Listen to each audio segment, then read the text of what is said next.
Brain of Britain 2008. The nationwide general knowledge contest, chaired by Robert Robinson.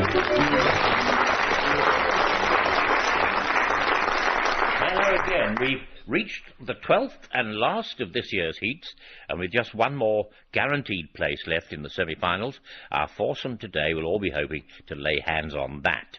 They are Jim Addison, a teacher from Aberdeen, Brett Bostock, a mental health worker from Littleborough in Lancashire, Brian Harrigan, a writer and bookseller from Birmingham, and Mrs. Jo McEvedy, a teacher from Whitley Bay.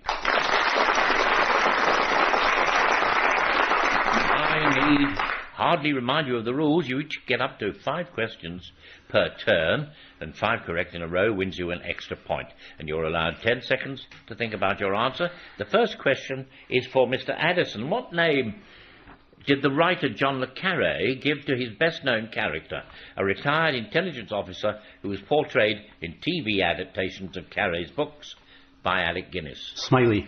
That's right, George Smiley. In a speech in Chicago in 1903, which American president said, "There is a homely old adage which runs, speak softly and carry a big stick"? Teddy Roosevelt. Yes. Production of Blue Vinny, a hard, crumbly cheese made from skimmed cow's milk, was revived in the 1980s. With which English county is it traditionally associated? Derbyshire. No. Mrs. McAvedy. Somerset. No. Mr. Harrigan? Cornwall. No. Devon. No, all round it. Dorset is the answer. Yes. And it's your turn, Mr. Bostock, now.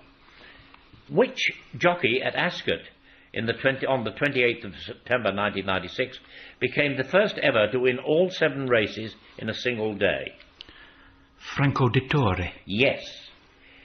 What name did Charles Dickens give to the fictional northern industrial town that provided the setting for his novel Hard Times, a town usually said to have been based on Preston, which he visited in the 1860s? Used to live there. Coketown. Yes, quite right. What word can mean both the brief musical interludes that identify and promote a radio station and the paired sets of small symbols which are set into the frame of a tambourine? Jingles. Jingles is right. The Sanskrit title Mahatma, given to Mohandas K. Gandhi by his followers, means what? A great soul. It does. Which Australian golfer was nicknamed the Great White Shark? Greg Norman. It was. 5 in a row. Well done.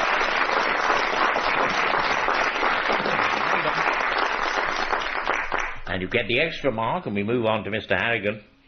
Mr. Harrigan, which French phrase commonly used in English means, literally, already seen? Déjà vu. Yes. From the Arabic word for coast, what name is sometimes given to the belt of savanna land below the southern fringe of the Sahara, encompassing states such as Mali, Niger, and Chad? No, don't know. No? Anyone else? Have a go? Yes, Mr. Bostock. Sahel. Sahel. It's good enough for me, and if it's good enough for Jorkins, it's certainly good enough for me. Yes, indeed. And it's your turn now, Mrs. McEvedy. What was the name of the tax on English seaports and under Charles I, on inland towns also, that was levied by the Crown, supposedly to pay for vessels for the Royal Navy, and finally made illegal by the Long Parliament in 1641? Ship money.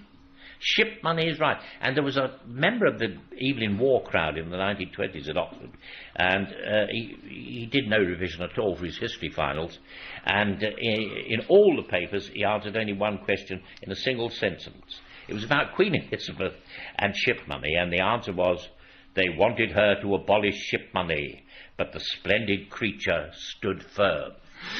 Well, I think he should have got a BA for his cheek there.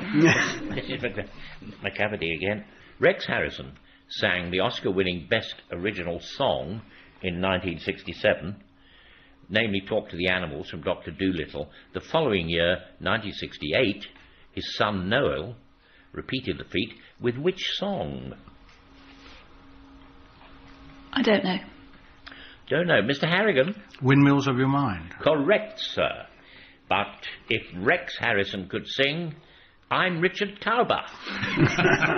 At the end of that round, the scores are these.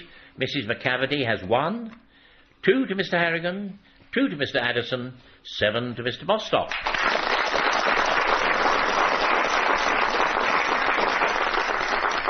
And now we start with Mr. Addison again. Yves Saint Laurent, the couturier, who died in 2008, began his career at the age of 17, working for which other designer? Dior. Yes, you're right. In physics, what term is given to heat energy that changes the state of a substance, as it were, from a solid to a liquid, without raising its temperature?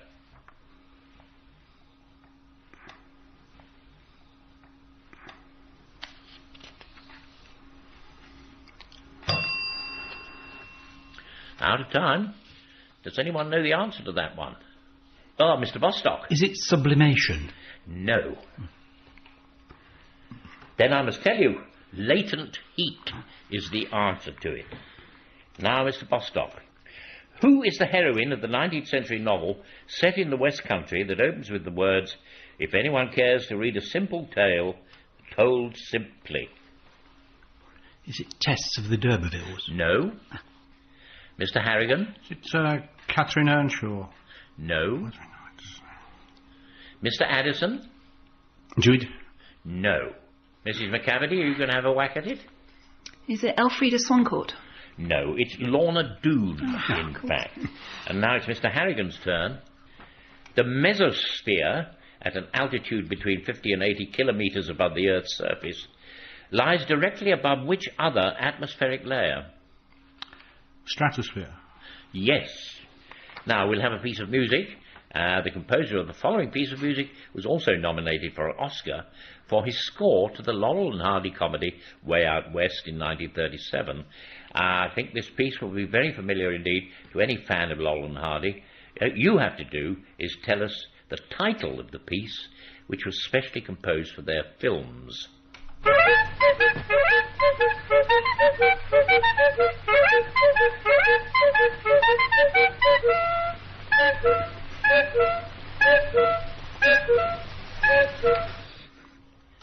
The Cuckoo Waltz. That's what some people call it, Mr. Harrigan, but I think it's called the Cuckoo Song, literally speaking. But you were close enough. It was pleasing enough to the ear of Jorkins, I note. Yes, well done. Now, Mr. Harrigan again. Mr. Harrigan, a Decembrist, was a member of a revolutionary group called the Northern Society, opposed to the accession of which Russian Tsar? You have to give his name and number. Oh, in 1825, I should have added. I'm sure that assists you. 1825. Nicholas I. Correct. Next. Which author was married to the cousin of the German pilot Manfred von Richthofen, the so-called Red Baron? Robert Graves. No. Mr. Bostock? D.H. Lawrence. Correct, sir, correct. Now it's Mrs. McEvedy.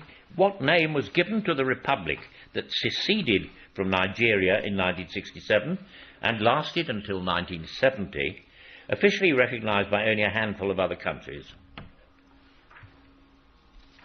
I don't know. No? Mr. Harrigan? Biafra. Yes, you're right. And that brings us to the end of that round. I'll tell you what the scores are. 1 to Mrs. McAvady, 3 to Mr. Addison, 6 to Mr. Harrigan, 8 to Mr. Bostock.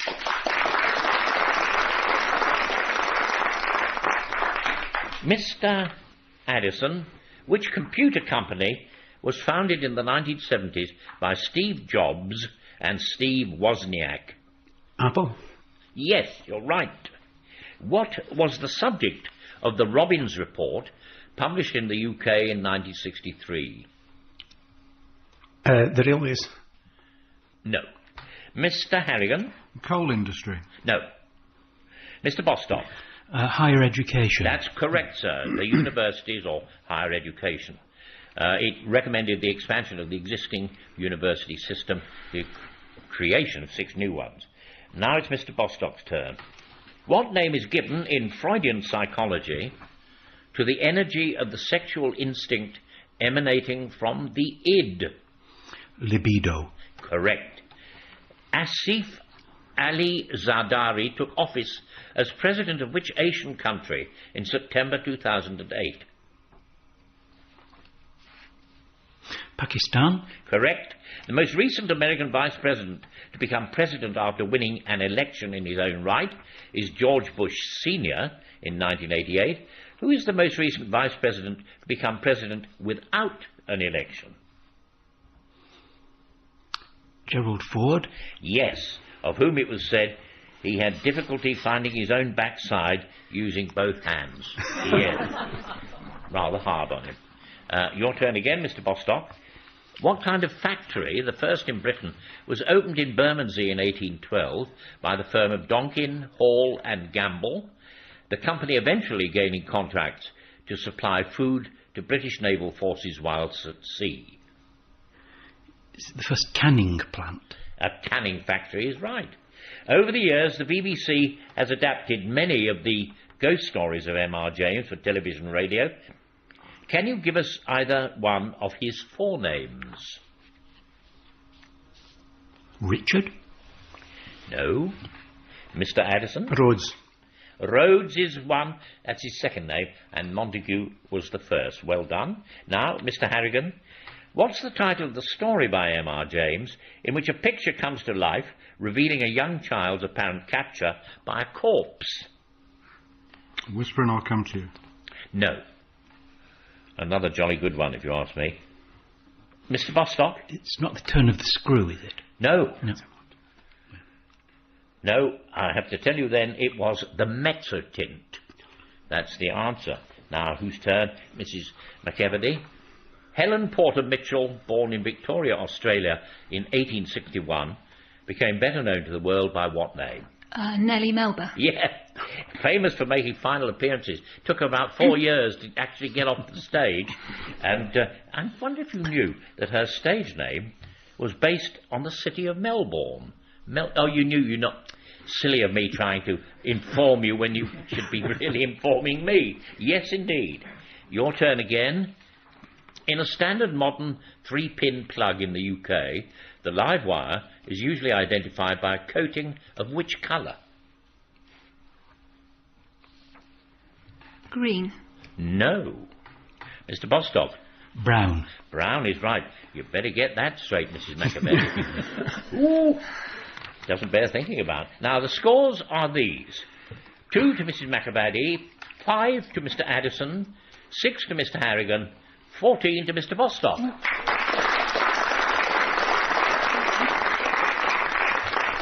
And now, we're halfway through, or thereabouts, and we come to that little moment when we have a pair of questions from one of our listeners. We call it Beat the Brains, of course, and they put their heads together and answer in concert. Today's questions come from Martin Ledbetter in Hertfordshire, and first of all he asks, in the study of what would you encounter the terms lateral pocket, Newton loop, central pocket, and accidental? Fingerprints. Confer. Yeah, good try. Convincing. Yeah, go on. That's true. Is it fingerprint? It is fingerprint. Well done. Well, so, Mr. Ledbetter's second question is this. What do the following composers have in common? Michael Tippett, J.S. Bach, Niccolo Paganini, Dame Ethel Smythe, and Henry Litolf. Just consult. I've got lots of kids. Do they have lots of kids? 20 loads and Something to do with fingerprints. anything on They're Paganini. left-handed. Does They're that? left-handed. Could all be left-handed. Yeah, I like that. Is it that they're left-handed? Who knows? They may well have been. But no, that's not the answer. The answer is that they all, at one time ago, went to prison or were taken into custody by the authorities at some point in their lives. Tippett was a conscientious objector. Bach was incarcerated when he fell out with his employers. Paganini went to jail for non-payment of gambling debts. Ethel Smythe went to Holloway Prison for throwing a rock through a government minister's window in a suffragette protest. And Litolf also served a prison term for debt. So there, Mr. Ledbetter got one, you got one. By our quaint rules, he has won. He gets a book token and this round of applause. Now, Mr. Addison, it's your go. The majority of the land area of Turkmenistan is taken up by which desert? Gobi. No. Mr. Harrigan? Arabian? No. One or two more to go. You won't do it? No, I'll tell you. The Karakum is the answer. Now, Mr. Bostock, the gold state coach on view at the Royal Mews in London was first used by which monarch? Victoria. No. Mr. Addison? George II. No. Mr. Harrigan? George III. George III. One of them's got to be right. Jolly good. George III indeed. It's your turn again, Mr. Harrigan. The Venus Rosewater dish has, since 1886, been awarded annually to whom?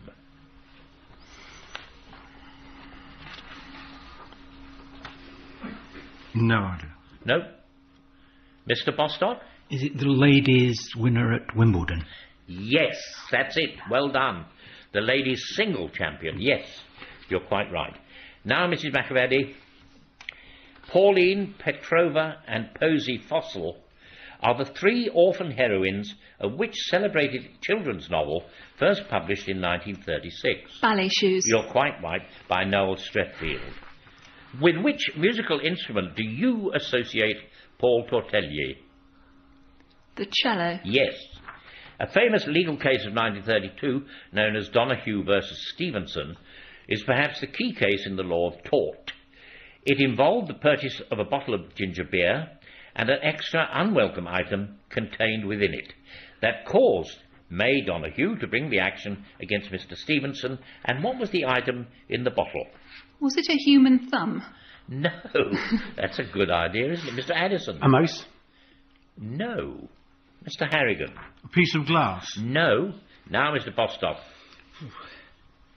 Chance your arm, sir. A shard of pottery. No, it was a partly decomposed snail. Yes, rather terrible, wasn't it? At the end of the round, there are 4 for Mrs. McEvedy, 5 for Mr. Addison, 7 for Mr. Harrigan, and 15 for Mr. Bostock. We start again with Mr. Addison. Music again, and it's a piece of jazz. When this musician died, the poet Philip Larkin wrote that he regretted his death as I regret the death of any man, but I can't conceal the fact that it leaves in jazz a vast, blessed silence. Who is the saxophonist whose career left Mr. Larkin so unimpressed?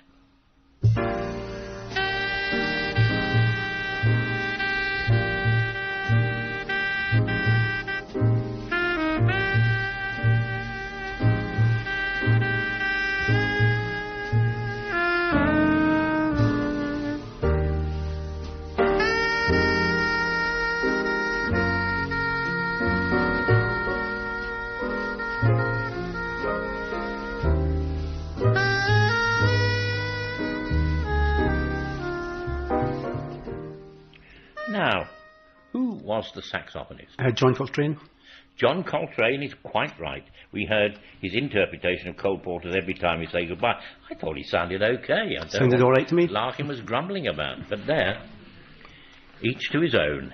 In the traditional uniform of the Hussars, especially in the 18th and 19th centuries, the upper body element consisted of a fur-lined mantle known as a pelisse, and a jacket worn loosely like a cape, which was known by what name? Don't know. Nope. Mr. Bostock. Is it a cherry blouse? No. I'll have to tell you it is the doll man. Mr. Bostock, which eminent mathematician and physicist, born in Belfast in 1824, later studied and lived in Glasgow, started life as William Thomson, though he's better known by the title he took when he was elevated to the peerage, and by which he's commemorated in the name of a scientific unit. Who he? Is it the Kelvin? Yes. By what popular name has the organisation founded in London in 1865 as the Christian Revival Association become known? Salvation Army. Exactly. What was the name of the prolific 20th century author famed for her historical novels, especially those set in the Regency period, such as Regency Buck and Pharaoh's Daughter? Georgette Heyer. Correct. The Northern English rebellion, known as the Pilgrimage of Grace, was directed against which monarch? Henry II. No. Now, Mrs. McAvady. Henry VIII. Is exactly right. And it's your turn, Mr. Harrigan. What was the name of the Soviet cosmonaut who became the first man to walk in space during the second orbit of Voskhod 2 in March 1965?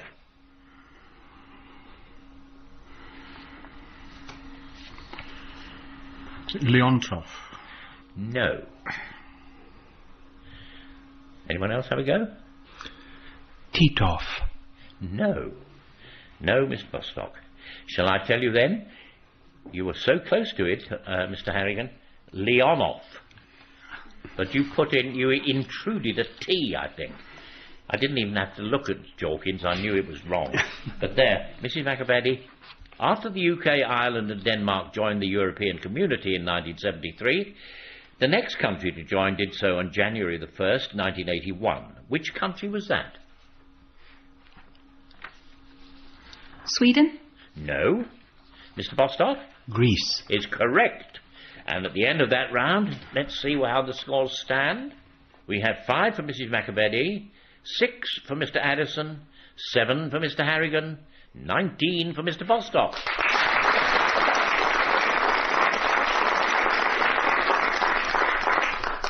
And now, Mr. Addison, which word, meaning an incarnation of a god in the Hindu religion, is given by computer users to a representation of a person as a participant in a computer game or some other online presence?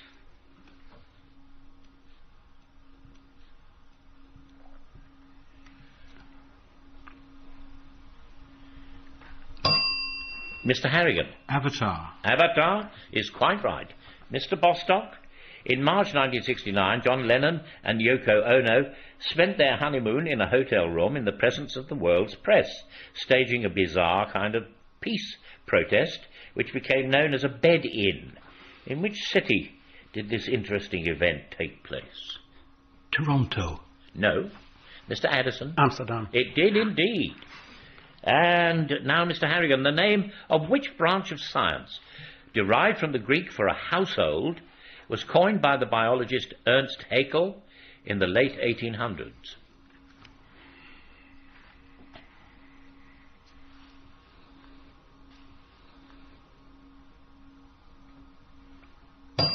Out of time, Mr. Addison? Ecology. Indeed, you're right, sir. Now, Mrs. McEvedy, rubella is the medical name for German measles, but what is rubeola? Scarlet fever. No. Mr. Bostock? The ordinary measles. It is ordinary measles, indeed, as you say. And that brings us to the end of the round, and the scores are now 5 to Mrs. McEvedy, 8 to Mr. Harrigan, 8 to Mr. Addison, 20 to Mr. Bostock. We embark on our final round. We begin with Mr. Addison. Only 2 racing drivers representing the United States have won the Formula One World Drivers' Championship. One was Mario Andretti. The other was a driver who died earlier this year at the age of 81. What was his name? Don't know. You're sure of that? Mr. Harrigan? Phil Hill. Correct, sir. Now it's your turn, Mr. Bostock. Who was the French general defeated at Quebec by General Wolfe? Villeneuve. No. Mr. Harrigan? Montcalm. Yes, you're right. And it's your turn. Boris Johnson was elected Mayor of London in 2008, but can you tell us in which city he was born? Ankara. No. Have a guess, anyone. Mr. Addison? Bombay or Mumbai? No. Mr. Bostock? Birmingham? No. Paris? No. New York is the answer. Your turn, Mrs. McEverty. Lytton Strachey's essays on the lives of 4 eminent Victorians, published in 1918, are considered something of a landmark in the history of biographical writing. Can you name any 2 of the Victorians he took as his subjects in that work? Tennyson? I'll wait till you've finished. Darwin? No. Mr. Harrigan? Tennyson and Wordsworth. No. Mr. Bostock? Livingstone and Gordon. No. Do have a crack at it, Mr. Harrigan. This is guessing time. Tennyson and Disraeli. No, neither. Dr. Thomas Arnold was one, General Gordon another, Cardinal Manning another, and Florence Nightingale another. There. So there we come to the end of the round, the end of the competition on this occasion, and I give you the final scores. 5 for Mrs. McEverty, 8 to Mr. Addison, 10 for Mr. Harrigan, 20 for Mr. Bostock.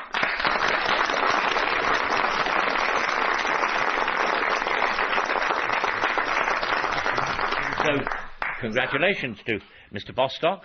Well done indeed. We'll be meeting him again in the semi-finals, which begin next week. Until then, I bid you goodbye.